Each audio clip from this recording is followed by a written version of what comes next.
Talking about the weather here, I feel like I've heard a lot of people say that they've grown tired of the humidity, that summer's actually getting to people at this point. Yeah, and especially if you were on Cape Cod today. I want to send it back to Eric Fisher at Gillette Stadium. They got walloped, Eric.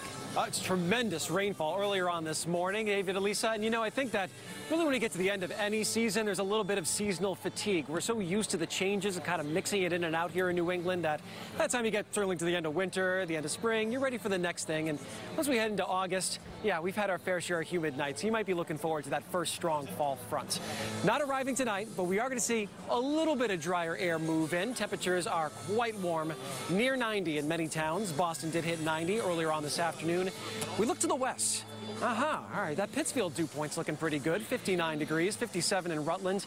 Some of that drier air will be able to dig down into southern New England tonight and tomorrow. So I really think tomorrow is going to feel much better, especially for areas north and west of Boston. Once you head down toward the south coast, you'll get less relief, but a little bit. That will linger into Saturday before the humidity starts to ratchet it back up again for Sunday into next week. So a really humid stretch does continue. We get a bit of a breather.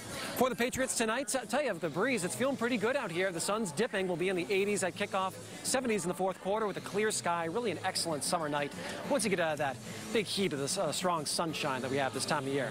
It's also a big weekend over at Fenway Park. Jimmy Buffett tonight looks great. I mean, this is perfect parrot head weather if you're going to be heading out there. We head over toward Friday night. Billy Joel, we're looking at 83 degrees, and I think the rain will hold off till the end. Saturday, a chance for some scattered rain and some storms, and a cooler day in the low 70s. The wind will be off the water.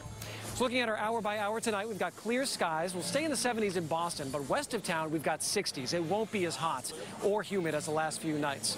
Then tomorrow, we're looking at 80s, but again, it's not as muggy outside, so I really think it's going to be a nice summer day. You'll notice the change in air mass and a perfect day to be at the beach. I think tomorrow is the best day of the entire 7-day forecast. If you're thinking, do I take the day, do I not, I would do it tomorrow. Then we head into the weekend. We've got a little wave of low pressure that moves across the area on Saturday. That's going to bring some scattered showers and storms and a lot of cloud cover. Mostly cloudy on Sunday with some pop-up showers and storms. Not a total washout, but it's a fairly damp weekend. And those clouds are going to be an issue for the Perseid meteor shower.